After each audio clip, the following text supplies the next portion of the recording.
Going to move on to chapter 10, where I'll be talking about some challenges of nursing management and leadership.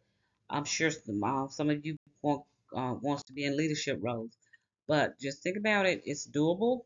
Don't, but as a new nurse, you would definitely need some mentoring and some training on how in those leadership roles, but it's doable. So a nurse either selects and assume the role as a manager. Or their managers assigned or appointed to a role. So as you work, again, you have to have so many years or months of experience before moving into a leadership role. But being that the profession is so short, I've known students to be asked to be a manager right out of school. Now, personally, I don't think that's a great idea.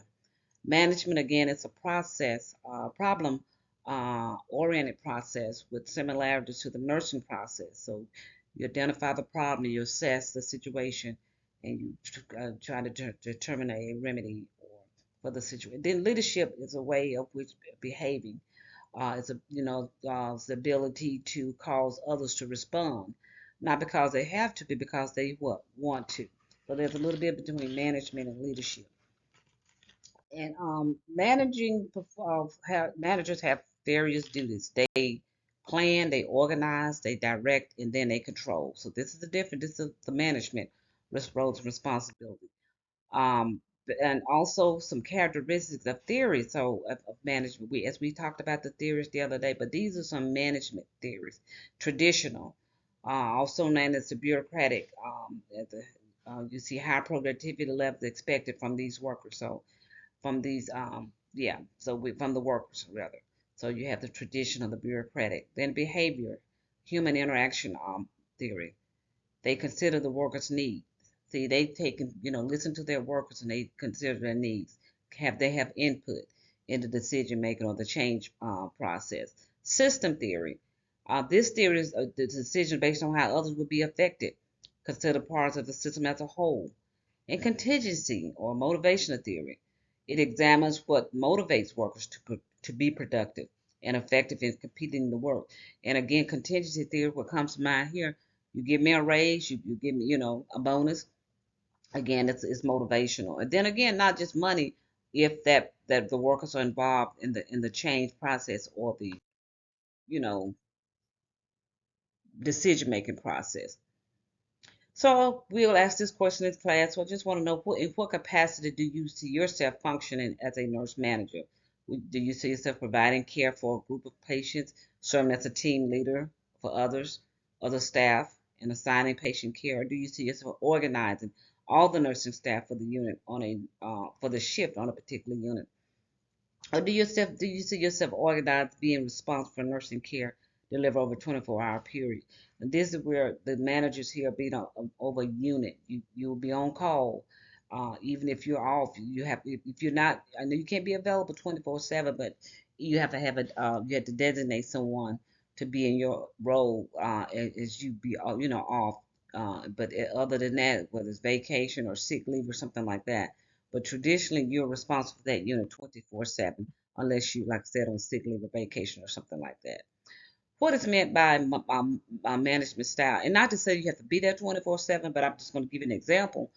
When I worked ER, if there was a trauma if the ER had a lot of trauma to come in, and they only had, uh, you know, the unit was staffed, but they needed more staff to come in. So I've gone into work 2 or 3 o'clock in the morning to help with trauma. So again, that's the role that the decision I made by becoming a manager or director. What is meant by management style? We have autocratic. So again, this is basically what the managers use or authoritarian approaches, very authoritative to direct the activities of others. Then you have the democratic manager. This is where the manager is people oriented, emphasizes the effective group functioning. So again, this is where you allow the group to come. You get input from your group or from your staff.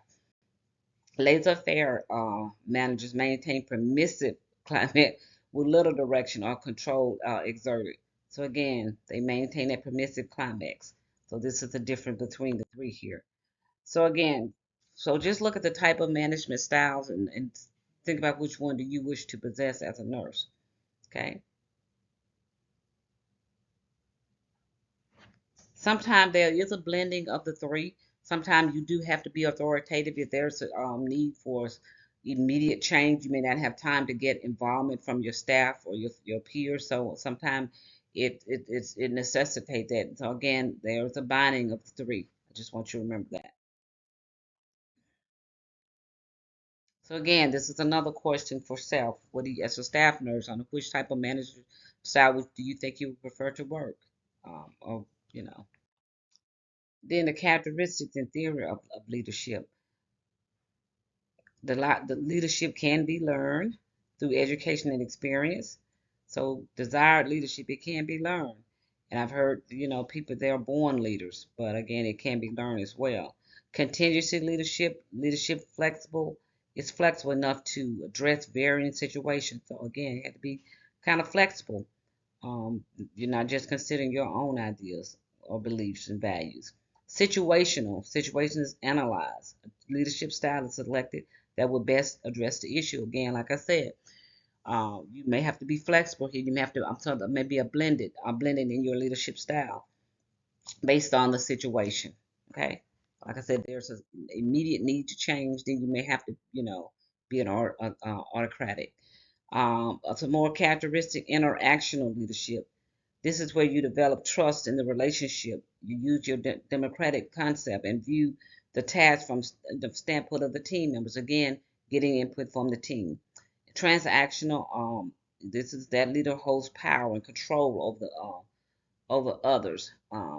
But again, they follow. They provide incentive when they're followed in a positive way. But let me just say this in a nutshell. Transactional. These type leaders, they want their staff or their team members to always view, they, have their point of view. They want them to follow them rather in a positive way. You can't be confrontational rather with this transactional leader. So again, they follow response in a positive way to leaders' vision and action needed to reach that vision. So again, they hold the power and control over their followers.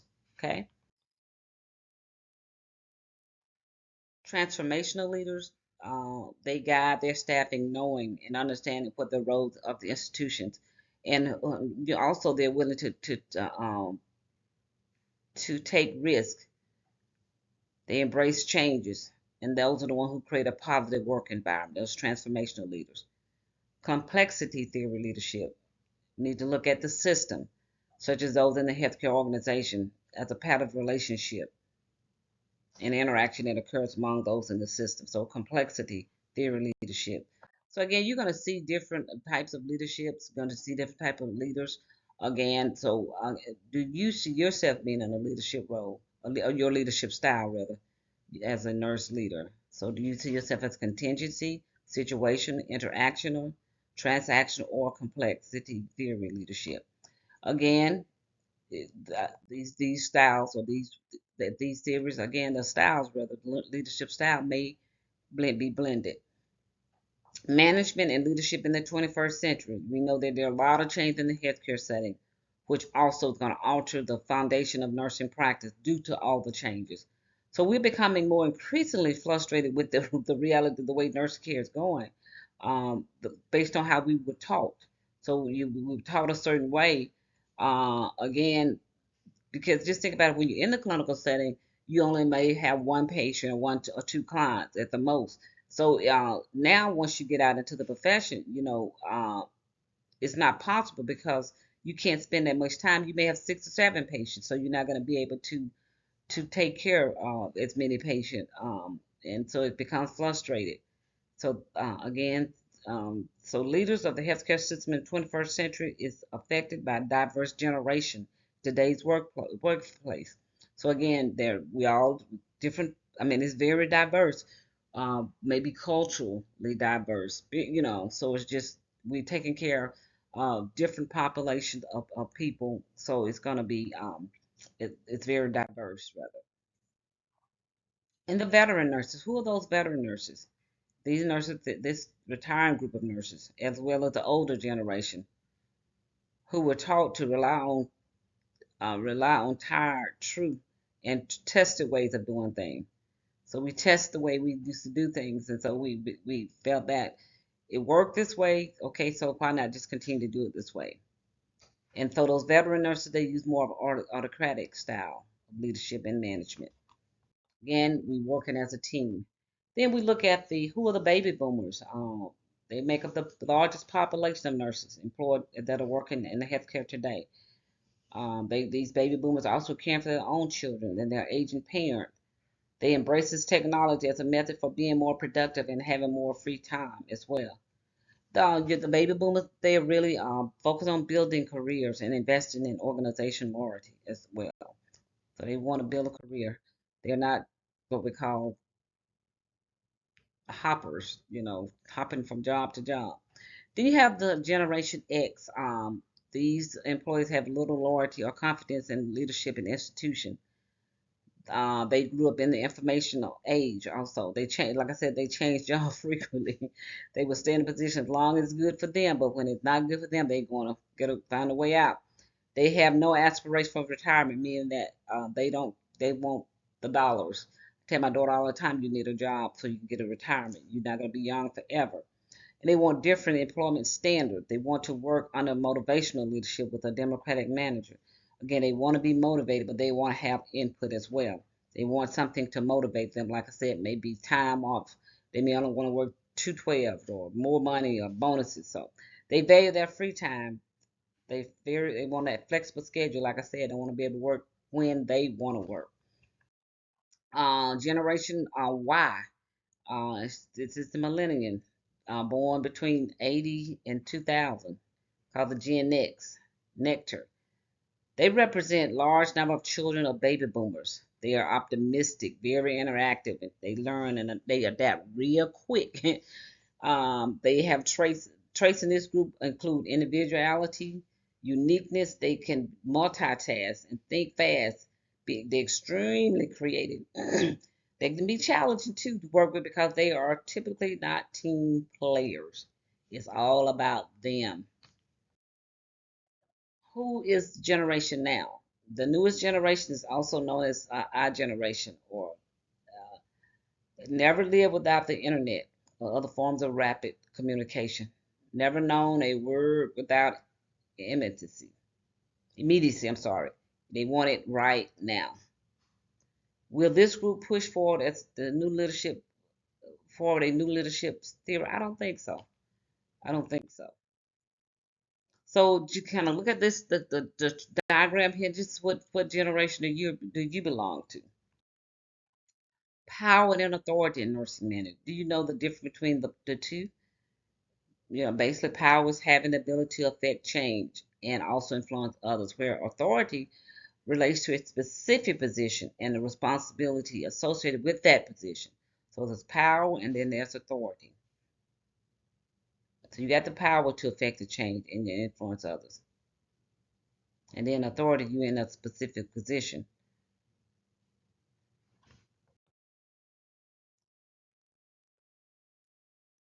There's a difference between the two. Legitimate power connected to a position of authority.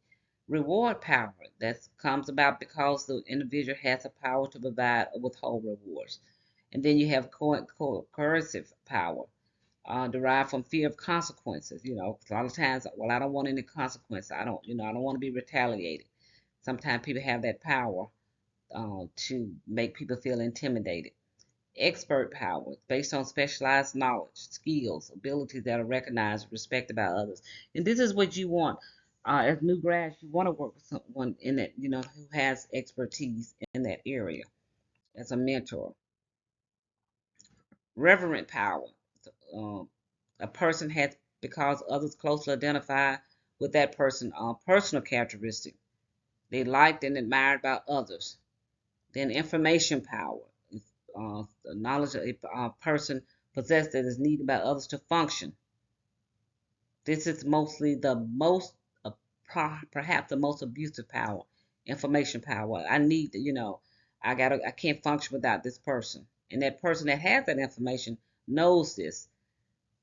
So they kind of hold that worker hostage. You go to work, you can't um, start an IV. I'm just using that for an example you may have. So you need somebody to help you with a put down an NG tube. So you have a person working with one of your peers working with you. They know that, so they'll hold it against you. Leadership power is being able to create stability, calmness out of chaos, created by conflict, problem, and disorder. So leadership, you have to have good leadership style. But like I said, you have to be neutral in certain situations. You have to make strong, hard decisions. You're not going to be liked by individuals, but you've got to make that decision being a leader.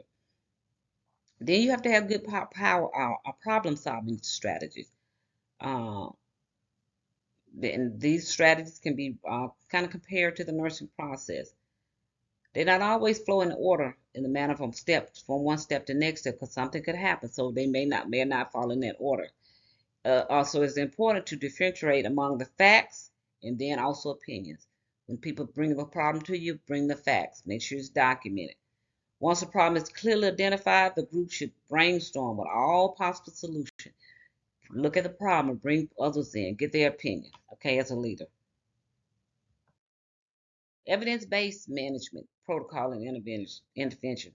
As managers need to be able to develop a commitment to searching for and using factual-based processes solution. This is where you look at your peer review literature and research. That's evidence-based. It is believed that much peer reviews information about managing organizations is not used because of desire to do things as they have already done, meaning that being authoritative. Well, I don't, this is the way I've done it, and this is what I'm going to do it. So a lot of managers don't want to use evidence-based or peer-reviewed information because they want to do things their own way. So how do we relate problem solving and decision making? So with decision making, like I said, we have a clear definition of the objective to guide the process. So you need some clear objectives. Both problem solving and decision making are usually initiated in the presence of a problem. So usually this is where you see a lot of policy changes.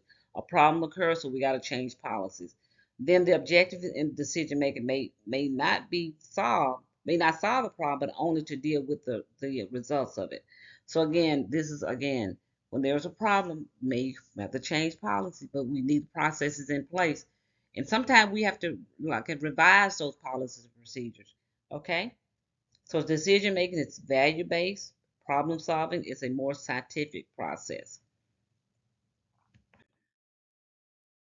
So what effects does that leader have on? Does the leader have on the group? And then those leaders, their philosophy, their personality, their self-concept, their interpersonal skill, all will influence the function of the group.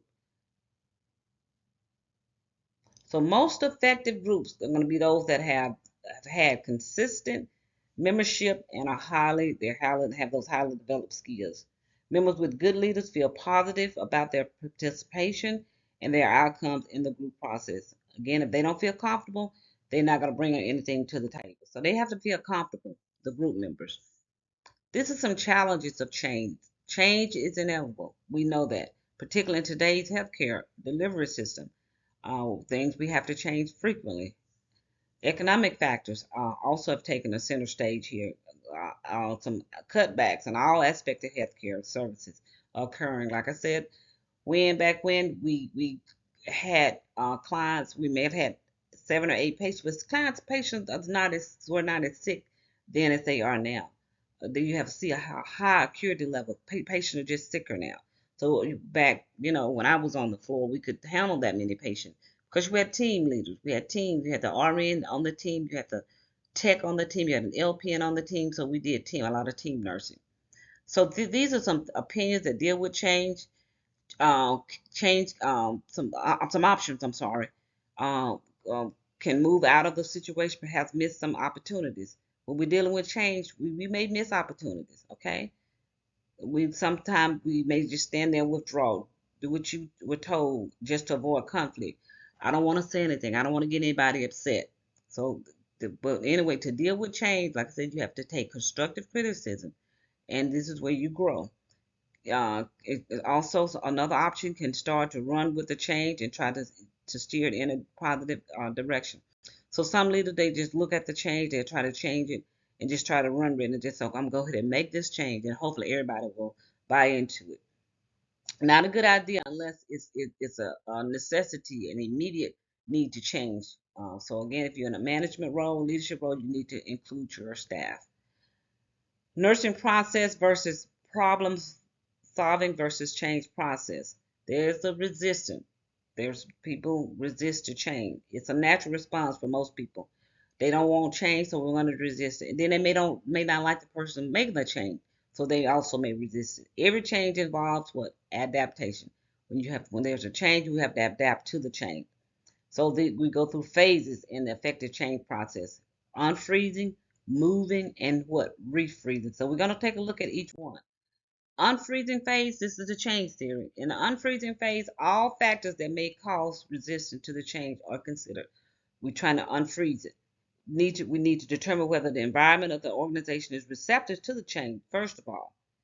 Moving phase. This occurs when once a group of individuals have been recruited to take on the responsibility for implementing the change, the groups then they look at the strategies and they plan. They plan to implement the change. So first of all, like I said, we got to make sure all factors, going back to unfreezing, may cause, all those factors that may cause resistance. Be prepared as you move through the phases. Be prepared that you're going to have some people resisting that change, and try to determine what those factors are and have those resolved before we get to the moving phase.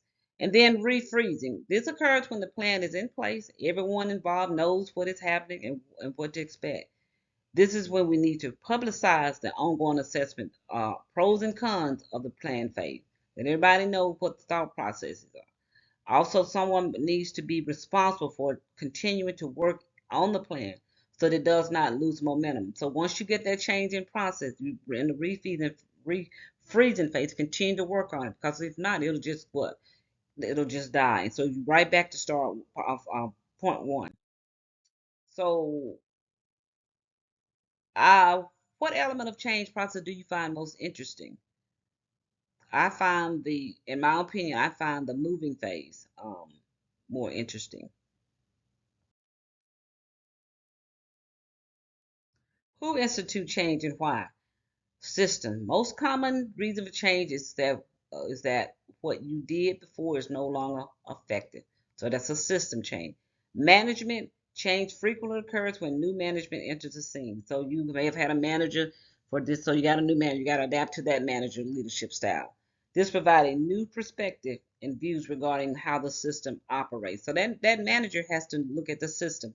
So then again, that manager may say, well, this is how I want to implement this. Patient, when customers are not happy, sometime within the system, we have to make changes. And this is what we're looking at our surveys. So again, and then also yourself may institute change and tell why. We just don't change things. Let the staff know, the organization know why there's a need to change, and be able to support it with the evidence base. Why are we making that change? What is in it for me?